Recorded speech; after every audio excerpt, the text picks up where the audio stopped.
आज हम एक काफी दिलचस्प विचार पर बात करने वाले हैं जी। ये एक स्रोत से आया है जिसका सार है छोटी आदतें बड़े बदलाव। अक्सर ऐसा लगता है ना कि जिंदगी में अगर कुछ बड़ा करना है तो बहुत बड़े मतलब ड्रामेटिक कदम उठाने पड़ते हैं। हाँ, ये आम सोच तो यही है। पर ये स्रोत कहता है कि ऐसा जरूरी नहीं है और यही आज हमारी चर्चा का फोकस है। बिल्कुल।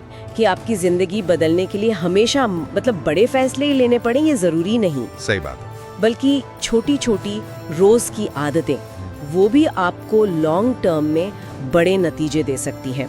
तो चलिए इस पर थोड़ी गहराई से बात करते हैं। जी जरूर। तो स्रोत का जो मुख्य तर्क है वो बहुत सीधा सा है पर है गहरा। ये हमारी आम सोच को थोड़ा चैलेंज करता है। बिल्कुल। और इसमें जो सबसे जरूरी चीज है ना वो है निरंतरता की ताकत, कंसिस्टेंसी। हाँ, निरंतरता। ये आदतें हैं, ये बेसिकली चक्रवृद्धि ब्याज, कंपाउंड इंटरेस्ट की तरह काम करती हैं। अच्छा, कैसे? मतलब आज शायद वो बहुत छोटी लगे, मामूली सी, पर समय के साथ उनका असर बढ़ता जाता है, गुणा होता जाता है। ये सिर्फ काम निपटाना नहीं है, ये एक प्रोसेस है जो धीरे धीरे बनता है। ये सुनने में अच्छा लग रहा है। और स्रोत ने कुछ उदाहरण भी दिए हैं, है ना? बहुत ही प्रैक्टिकल से। हाँ, बिल्कुल। जैसे सुबह जल्दी उठना, ओके। या फिर आभार जताना, आजकल जिसे लोग ग्रैटिट्यूड जर्नलिंग कहते हैं। हाँ, वो मैंने सुना है। और फोन का इस्तेमाल कम करना। जी, ये तो आज के जमाने में बहुत बड़ा पॉइंट है। बिल्कुल, ये तो शायद सबसे मुश्किल हो कई लोगों के लिए। हो सकता है।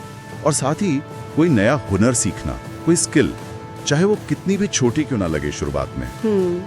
या फिर बस रोज 30 मिनट टहलना, वॉक करना।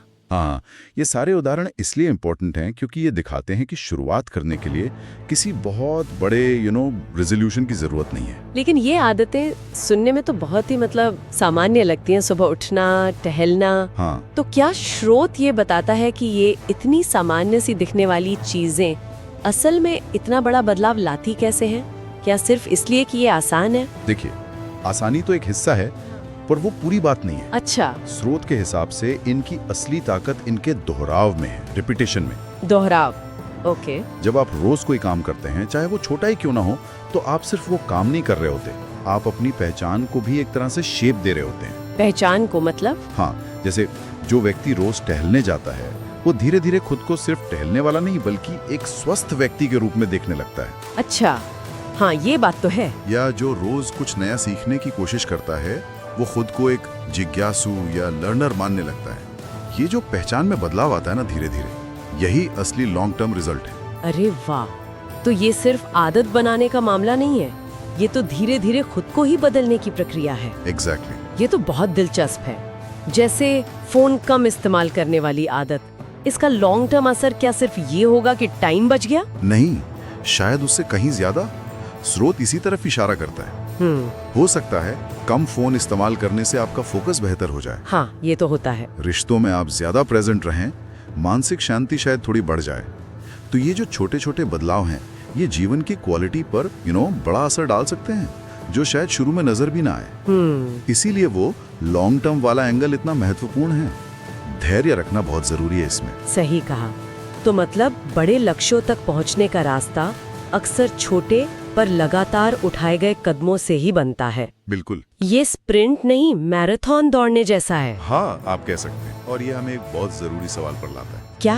ये जो उदाहरण हमने देखे, जल्दी उठना, टहलना, आभार लिखना वगैरह, इनको देखते हुए सोचने वाली बात ये है कि ऐसी कौन सी सिर्फ एक छोटी टिकाऊ आदत हो सकती है जिसे कोई अपनी रूटीन में शामिल करने के बारे में सोच सकता है। कोई एक छोटी आदत। हाँ, और शायद उससे भी ज्यादा महत्वपूर्ण सवाल ये है कि उस एक छोटी सी शुरुआत से वो किस तरह के बड़े मतलब दीर्घकालिक बदलाव की उम्मीद कर सकते हैं। सही बात है। ये सोचने लायक है, किस एक छोटे कदम से शुरुआत की जा सकती है और उसका दूर तक क्या असर हो सकता है। जी, ये व्यक्तिगत तौर पर सोचने का विषय